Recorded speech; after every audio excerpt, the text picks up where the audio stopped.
औरत चाहे एक वर्किंग लेडी है या एक होम मेकर, हमारी हमेशा कोशिश होती है कि हम अपनी वर्क स्पेस को ऐसे ऑर्गेनाइज करें, अपने टाइम को ऐसे मैनेज करें कि हम स्मूथली अपने तमाम टास्क को परफॉर्म कर सकें, अपने लिए वक्त निकाल सकें और खुद को जितना कम हो सके उतना कम स्ट्रेस में डालें। तो आज के ब्लॉग में मैं आपके साथ अपनी ऐसी प्रोडक्टिव और एक्टिव रूटीन शेयर करने वाली हूँ और मैं आपको ये यकीन से कहती हूँ कि अगर आप ये रूटीन फॉलो करेंगी ना तो यकीन करें मेरी तरह आपका घर भी 24 घंटे साफ सुथरा, ऑर्गेनाइज, नीट एंड क्लीन रहेगा। और हम होम मेकर्स को चाहिए ही क्या, हमारी स्ट्रेस लेवल उसी टाइम पे कम हो जाता है ना जब हमारा घर ऑर्गेनाइज हो, नीट एंड क्लीन हो। तो बस आपने करना यह है कि आपने वीडियो को देखना है पूरा। अस्सलाम वालेकुम, क्या हाल चाल है और कैसे हैं सब? उम्मीद करती हूँ सब खैरियत से होंगे। अल्लाह का बड़ा शुक्र है मैं भी ठीक ठाक हूँ। अपनी होम मेकिंग को स्ट्रेस फ्री बनाने के लिए ना मैंने इन हैबिट्स को ना अपनाया है और इन हैबिट्स ने मेरी बड़ी ही ज़्यादा हेल्प की है। देखो यार, खाना तो हम लोगों ने हर दिन ही बनाना होता है और हर दिन हमने अपने किचन में ज़्यादातर टाइम तो किचन में ही स्पेंड करना होता है। तो बस आपने भी ना मेरी तरह इस एक हैबिट को अपनाना है और अपनी इस एक हैबिट की वजह से आप अपने 1 घंटे में अपने घर को भी साफ करेंगी, अपना खाना भी बना लेंगी, अपने किचन को भी प्रॉपर तरीके से क्लीन और नीट कर सकती हैं। देखो यार, home making is all about multitasking. जितना ज़्यादा आप खुद को एक्टिव और प्रोडक्टिव बनाती चली जाएंगी, आपकी लाइफ भी उतनी ही ज़्यादा आसान होती चली जाएगी। मेरी फ्रिज को तकरीबन 1 महीना हो चुका है, टू बी ऑनेस्ट मैं साफ़ नहीं कर रही थी और एक आलस था बस कि अच्छा चलो आज करूँगी, कल करूँगी, आज करूँगी, कल करूँगी, बस टाल रही थी, बहाने लगा रही थी। तो होम मेकिंग को ना स्ट्रेस फ्री बनाने के लिए जो सबसे पहला रूल आपने अपनाना है ना वो तो यही है कि आज के काम को कल पे नहीं डालना। वो कहते हैं ना कल करे सो आज कर, आज करे सो अब। तो बस आपने जो वो अब वाला काम है ना वही करना है। आपने अगर इस एक टास्क को लिया है तो आपने उसको पूरा करना है। मेरी फ्रिज को अब मैंने साफ़ करना था तो मैंने कहा कि मैं मल्टीटास्किंग ही करूँगी कि मेरे 1 घंटे में मेरा फ्रिज भी साफ़ हो और मेरा जो खाना है वो भी रेडी हो। तो सबसे पहला काम मैंने किया, मेरे खाने को चूल्हे पर चढ़ा दिया। ये सबसे ज़्यादा इंपॉर्टेंट काम था और इसको मैंने करना ही करना था, मेरी फर्स्ट प्रायोरिटी पे था। सेकंड प्रायोरिटी पे ये था कि मैंने जितनी भी वेजिटेबल्स और फ्रूट्स लिए थे, अब चूँकि मैंने फ्रिज को साफ़ करना है तो उससे पहले तो यही होता है कि हम लोगों ने जितने भी फ्रूट्स, वेजिटेबल्स, जो चीज़ भी लाई है ना इसको साफ़ करके धो के रख दे पंखे के नीचे, ताकि जब तक फ्रिज साफ़ होगी ये सारी चीज़ें भी वॉश हुई हुई होंगी और क्लीन होगी। बीइंग अ मदर या होम मेकर हमने ही सबकी हेल्थ का ख्याल रखना होता है। तो कोशिश क्या करें आपके घर में जितने भी फ्रूट्स, वेजिटेबल्स, कोई भी सब्ज़ी आ रही है ना इसको फ़ौरन से ही आप वॉश करके तो फ्रिज में रखा करें। कभी भी चीज़ों को ना ऐसे ही ना रख दिया करें, अच्छा चलो थोड़ी देर बाद धो दूंगी या थोड़ी देर बाद रख लूँगी। आपकी इस थोड़ी देर में मे भी आपके बच्चे आए या कोई भी बड़ा उठाए और चीज़ को ऐसे ही खाना शुरू कर देगा ना। तो देखो यार, हम इतनी तो पढ़ी लिखी हैं और हमें ये चीज़ तो पता है कि फ्रूट्स के ऊपर डिफरेंट तरह के केमिकल्स और स्प्रेज किए हुए होते हैं, तभी जाकर ये पकते हैं, रेडी होते हैं हमारे खाने के लिए। तो इसलिए अगर हमारे घर में से कोई फ़र्द इस तरह की चीज़ को एज बगैर धुले हुए खा लेगा ना तो खुदा न खास्ता किसी को हेल्थ के किसी किस्म के भी कोई इश्यूज़ हो जाए ना। तो इसलिए वही पहले वाली बात कि अगर आपने अपने काम को करना है तो बस करना है। वैसे भी हमारे घर के काम अगर तो कोई हमारे पास मेड 24 घंटे के लिए अवेलेबल है तो फिर तो हमने जाहिर सी बात है ना उसको ऑर्डर देना है और उसने वो काम करना ही करना है। लेकिन अगर वो मेड नहीं है तो हमने खुद ही काम करने हैं। तो फिर काम करने में आलस कैसा, बस उठ जाए और कर लें काम। फल वगैरह ना मैंने सारे धोकर रख लिए थे, अब इनको मैंने क्या करना है पंखे के नीचे रख दूंगी ताकि ये ड्राई हो जाए, जब तक मेरी जो फ्रिज है वो साफ़ हो और ये भी ड्राई हो जाए फ्रिज में रखने के लिए। फ्रिज को ना मैंने बंद कर दिया हुआ था, काफ़ी देर हो चुकी थी क्योंकि मुझे फ्रिज को साफ़ करना था।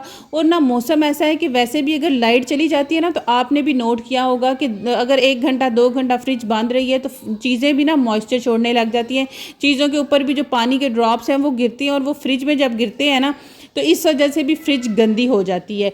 वैसे तो नॉर्मली मैं क्या करती हूँ कि अगर कभी कोई पानी, दूध या कोई ऐसी चीज़ गिर ही जाती है ना फ्रिज में तो मैं फ़ौरन से उसको माइक्रोफाइबर क्लॉथ से ना साफ़ कर लेती हूँ। लेकिन वो एक जो डीप क्लीनिंग कहते हैं ना, यहाँ हमारे जो दिल की तसल्ली होती है ना वो नहीं होती। तो बस सारी चीज़ों को बाहर निकाल के रख लिया। अब इन जालियों को वॉश करेंगे। हर एक चीज़ को अगर आप प्रॉपर तरीके से लेके चलेंगी ना, एक ऑर्डर से लेके चलती जाएंगी। जैसे कि सबसे पहले मैंने सब्जियां वगैरह वॉश करके रख ली।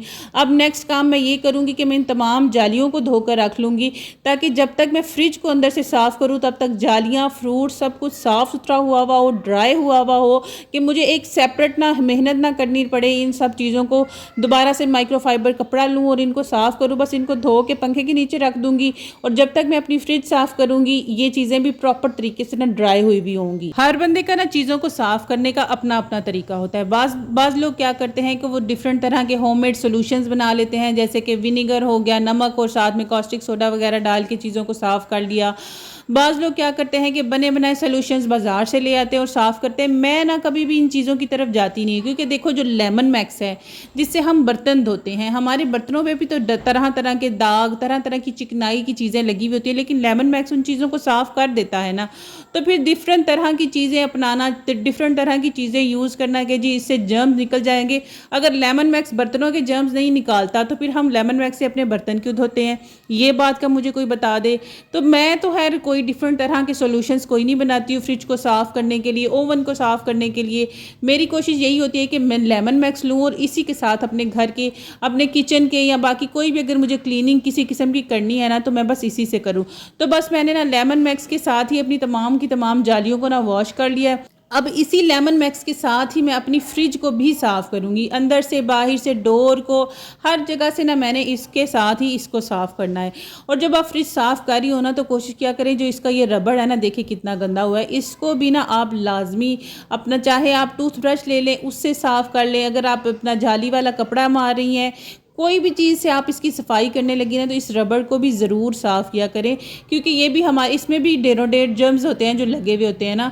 तो बस ये चीज़ छोटी छोटी सी जो चीज़ें होती हैं ना क्लीनिंग के टाइम पे, उनको भी फोकस किया करें कि ये भी हमने साफ़ करनी ही करनी है। और जब आप फ्रिज साफ़ कर रही हो ना तो ये जो जिस पे हमने जालियाँ रखनी होती हैं ना, और जालियों के ये जो निशान बने होते हैं, इनको भी ना अंदर से फिंगर के साथ ना अच्छे तरीके से साफ़ किया करें, क्योंकि इनके ऊपर भी ना कभी कभार जो है वो फंगस वगैरह लग जाता है। जब सफाई करने जो लगे तो बस नीयत के साथ अपनी चीज़ों की सफाई किया करें। और वैसे भी टाइम टू टाइम हम अगर अपनी चीज़ों को साफ़ करते रहे ना तो इनकी ना लाइफ भी बड़ी लॉन्ग होती है। और देखिए यहाँ पर ना फ्रिज के पीछे ये जो हमारे वो पानी निकलने का एक होल सा होता है ना, उसके ना अंदर भी फिंगर के साथ उसको अच्छी तरीके से साफ़ किया करें। मैं ना कभी भी पाइप लगा के जो वो औरतें फ्रिज साफ़ करती हैं ना, मैं इस तरह नहीं करती, क्योंकि ये एक सस्ती चीज़ तो है नहीं, इतनी महंगी चीज़ है और रोज़ रोज़ ना ही ये खरीदी जा सकती है।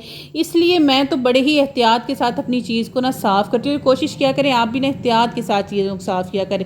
यहाँ पर ना एक मैंने तौलिया रखा हुआ है स्पेशल इन्हीं चीज़ों के लिए। वैसे तो फ़ैन लगा हुआ था, लेकिन फिर भी मैंने कहा कि अब ना, क्योंकि फ्रिज साफ़ हो चुकी है, गर्मी ऐसी है ना कि सारी चीज़ें जो फ्रिज से निकाल के रखी हुई है, इसमें दूध है, आटा है, तो ख़राब ना हो जाए, इसलिए मैंने सोचा कि फ़ौरन से ना इसको ड्राई कर लूँ। बस थोड़ी देर के लिए इसको खुला छोड़ूँ ताकि जितना भी इसके अंदर मॉइस्चर है ना वो ड्राई हो जाए, और उसके बाद मैं फ्रिज को ऑन करके ना तो सारी चीज़ों को जो है वो वापस बीच में रख दूँ।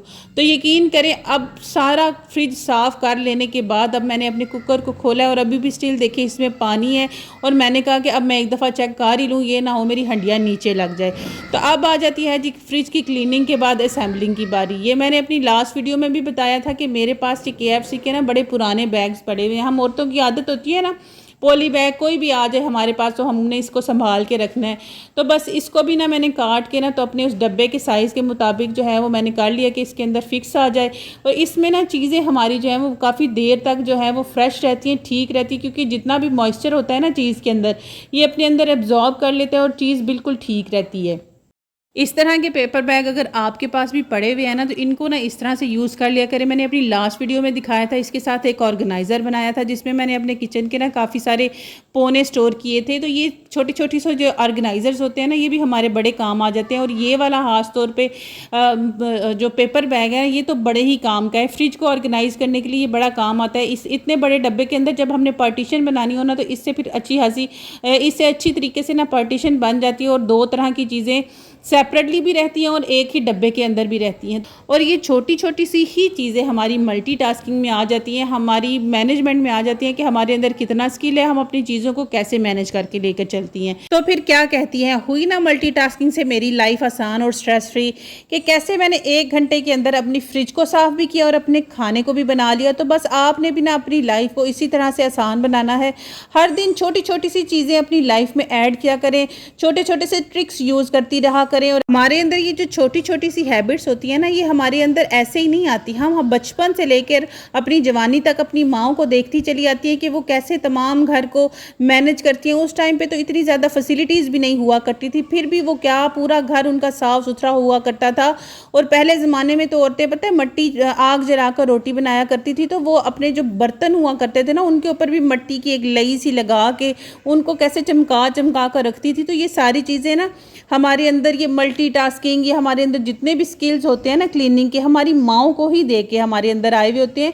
मैंने भी इसी तरह अपनी अम्मी को बहुत सारा काम करते हुए देखा, इसी तरह आप लोगों ने भी देखा होगा अपनी अम्मियों को इतना ढेरों ढेर काम करते वक्त। और बच्चे भी माशाल्लाह पहले टाइम पे तो ज़्यादा ही हुआ करते थे औरतों के। तो अब बारी आ जाती है तमाम चीज़ों को फ्रिज के अंदर वापस से रखने की। फ्रिज के अंदर चीज़ों को भी ना एक ऑर्डर के साथ रखा करें। कोशिश किया करें जो चीज़ें आप बहुत कम यूज़ करती हैं उनको नीचे ले आएँ, जो आपके लेफ़्ट ओवर सालन या लेफ़्ट ओवर चीज़ें हैं ना उनको ऊपर रखें, ताकि आपको नज़र आती रहे, आपकी नज़र में रहे। वरना क्या होता है कि लेफ़्ट ओवर चीज़ें पीछे चली जाती हैं और वो नज़र नहीं आती, और पड़ी पड़ी क्या होता है कि ख़राब हो जाती है। यहाँ पर मेरी सारी की सारी फ्रिज भी माशाल्लाह ऑर्गेनाइज हो गई, खाना भी मेरा माशाल्लाह से बन गया 1 घंटे के अंदर। अब मेरे पास टाइम है, मैं अपने आप को टाइम दूंगी, रिलैक्स करूंगी, कोई भी अच्छा सा ड्रामा देख लूंगी, नमाज पढ़ लूंगी, जो भी काम मेरा दिल करेगा ना मैं वो कर लूंगी, क्योंकि मुझे पता है कि मैंने अपने टाइम को प्रॉपर्ली यूज़ किया है। तो बस जी फ्रेंड्स, आज के व्लॉग के लिए इतना ही। इंशाल्लाह आपसे कल दोबारा मुलाकात होगी एक अच्छे और एनर्जेटिक और मोटिवेटेड व्लॉग के साथ। तब तक दुआओं में याद रखिएगा। अल्लाह हाफिज़।